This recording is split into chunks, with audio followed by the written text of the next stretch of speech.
Welcome everyone to my channel. If you haven't been here before, pull up a seat, sit down. We are going to talk about The Hobbit by j.r.r. Tolkien. Yes, this is my horribly leather-bound thing called this. I don't know. I got it at Walmart. Do I regret buying it? Not really. What I do regret is that a dog got a hold of it, and this is the result. I mean, this leather bound probably would have started going like this sooner or later, because I don't think leather bounds are all that durable, to be honest. I listened to this. Now, the narrator for this that I listened to on Hoopla was Chef's Kiss, because at certain points he literally, his voice acting in it is just top notch on certain things. Like, even though you couldn't tell of certain things, he would like whisper out words, go up high with words, and just basically act out the way things were said in a certain way, and it made it for a very entertaining listen, if you will. A very good entertaining listen. I enjoyed it a lot, and I do mean a lot. We're actually listening to the whole thing because I didn't think I would. Now, The Hobbit is about Bilbo Baggins being drawn into an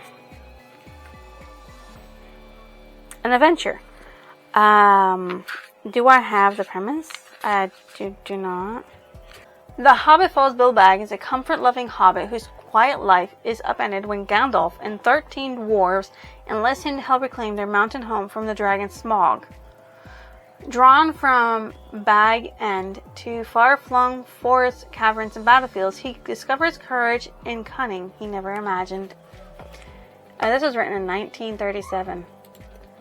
Yeah, that's literally how old this thing is. It's old. An old book.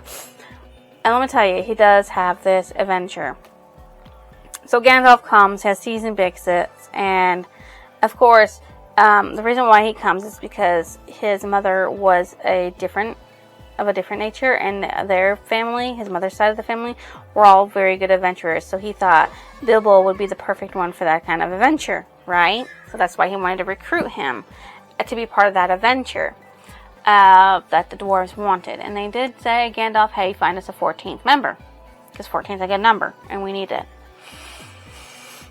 So he marks Bilbo's door at night and walks away, and then the dwarves show up the next day, all knocking on the door and coming in. He doesn't see the mark, of course, when he opens the door at any point in time. So when Gandalf shows up, he erases the door mark, so that way he can't see it, because at first he doesn't want him to know about it.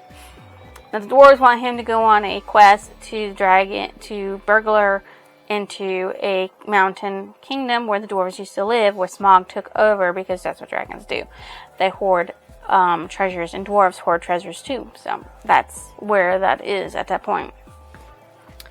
He doesn't agree at first, and he actually sleeps in. When he wakes up, they have a mess, and he cleans it up, and then Gandalf shows up and says, no time to hurry, you have to go, you have to be part of this. And so he rushes off without anything, and Gandalf, of course, packs up everything that he thinks that Bilbo needs, and then off they go. Off they go. I don't actually, what is the first thing they run into? Because I know what the second thing is, but I don't remember. That's the illustrations. Oh. Okay, trolls, right. They run into these trolls, and the trolls try to capture them and eat them, and Bilbo, of course, gets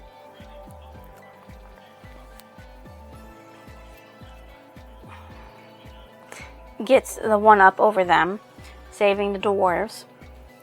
Bilbo saves the dwarves a lot in a lot of things. So they go to rest inside this cave where the trolls were, and that turns out to be a goblin cave entrance that they open up.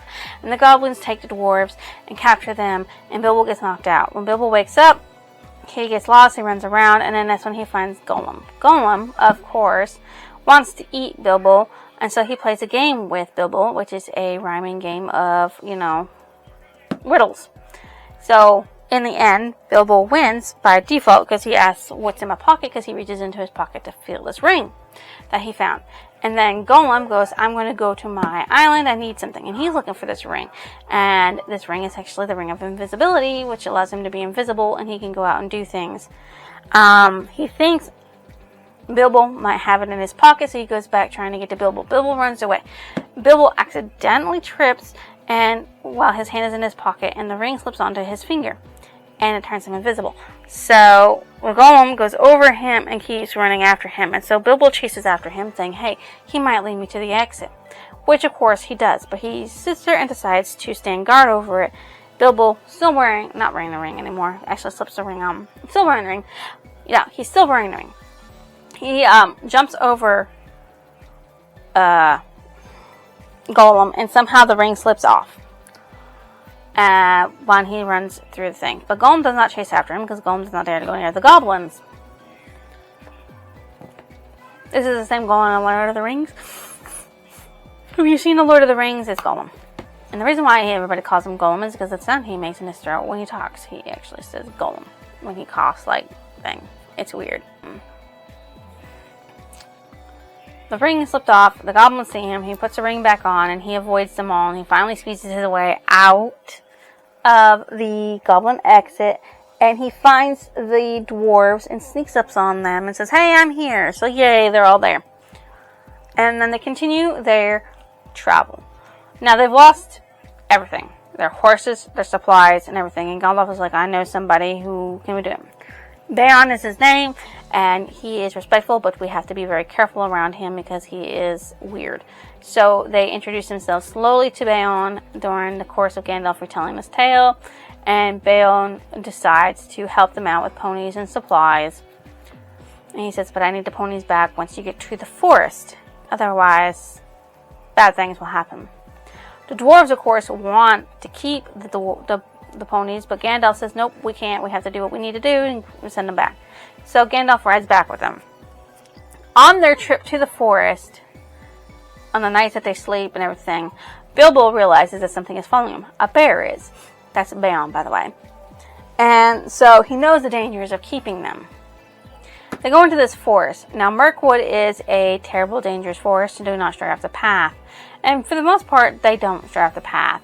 They do, however, run into some trouble when the food starts getting low, and then they come up to this black stream where a bridge used to be, but they can't cross. So they have to get this boat, and they finally get this boat to cross. So they use the boat to cross, and then a deer jumps out and frightens them, and Bomba, I think it is, one of the 13 dwarfs, falls into the river. Now this river, if we go into it and drink it, it puts you to sleep. It puts Bomba to sleep. And he's dreaming such nice dreams.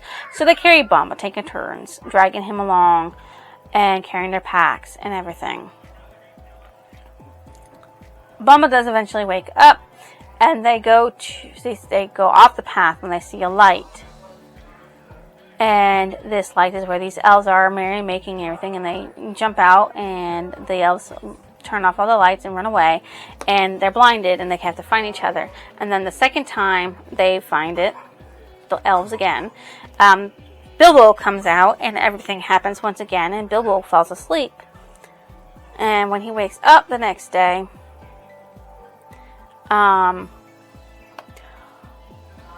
spiders are around.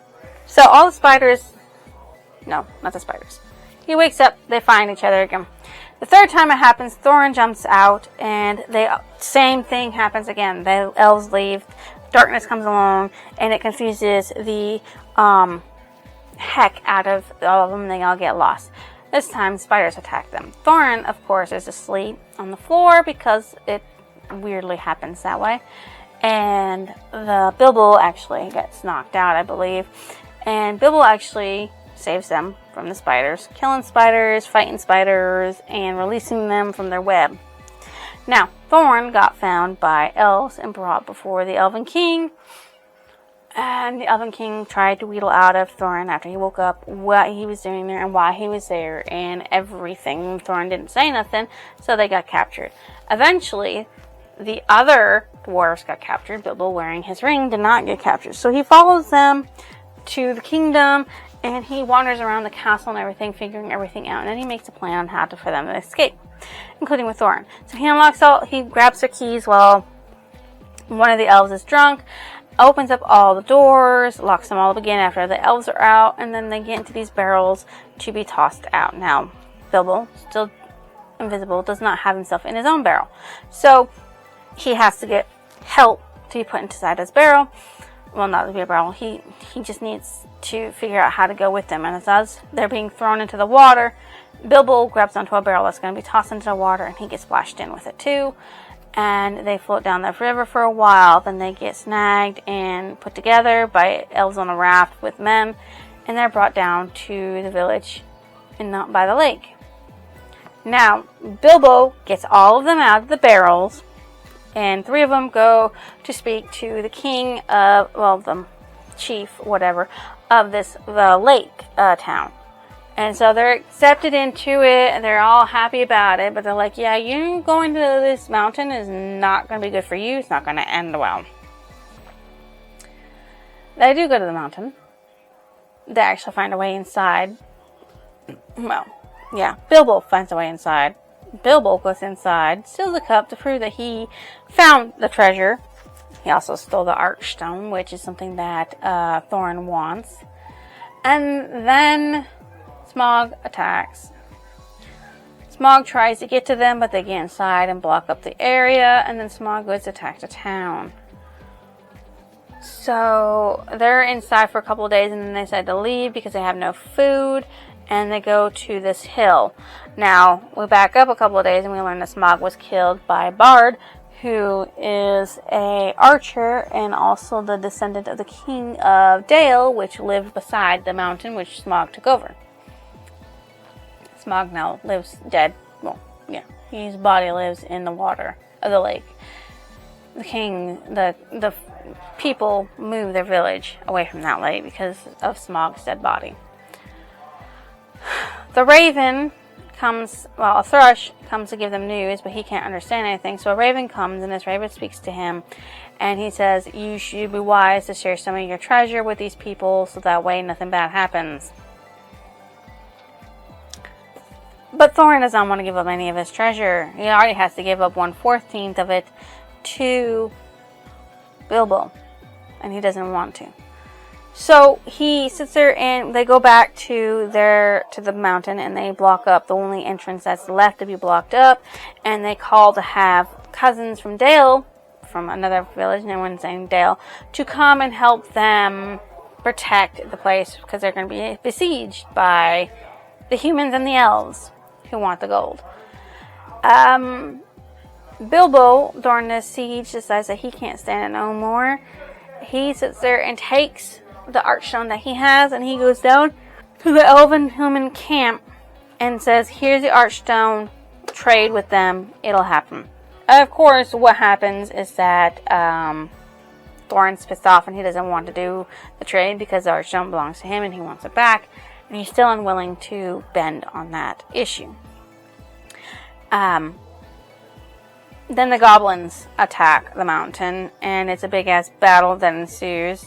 Bilbo gets knocked out, he wakes up, the battle's over with, Thorin's dying from a wound, and Thorin agrees that the money should be spread out. Thorin actually lives, so Bilbo spends some time with the king of the forest, then goes home, where he finds out that his people thought he was dead, and that people were selling off all his things, and people were trying to get into his home and everything like that, and he had to buy all his stuff back. He's got the ring, he's got some of the money, and he lives happily ever after. It's like a 10-hour listen, 10.5-hour listen, so it was actually a quick thing. I think I listened to 2 hours a day until I got it done, so yeah, it was just quick for me. My favorite character would have to be Bilbo Baggins, because he gets dragged into this adventure, and he actually is the one who comes up with all the plans, saves them all the time, constantly, and he doesn't actually get greedy in the end. The only thing he really wants is his ring and a little bit of money. My most disliked character is Thorin, because Thorin is just a prick dwarf that just wants to keep all the money that belongs to Dale, which is a kingdom that Smaug ransacked from, and any other things to himself, because that's what dwarves do. It's his gold, his mountain of gold. What stood out as memorable? Gandalf probably planned it all from the beginning and knew that Bilbo Baggins was going to be a great asset, and shoved him into it regardless of what Bilbo wanted. I do not have a favorite passage nor a favorite quote in this, and I didn't go looking for one either. What did I think about the ending of the book?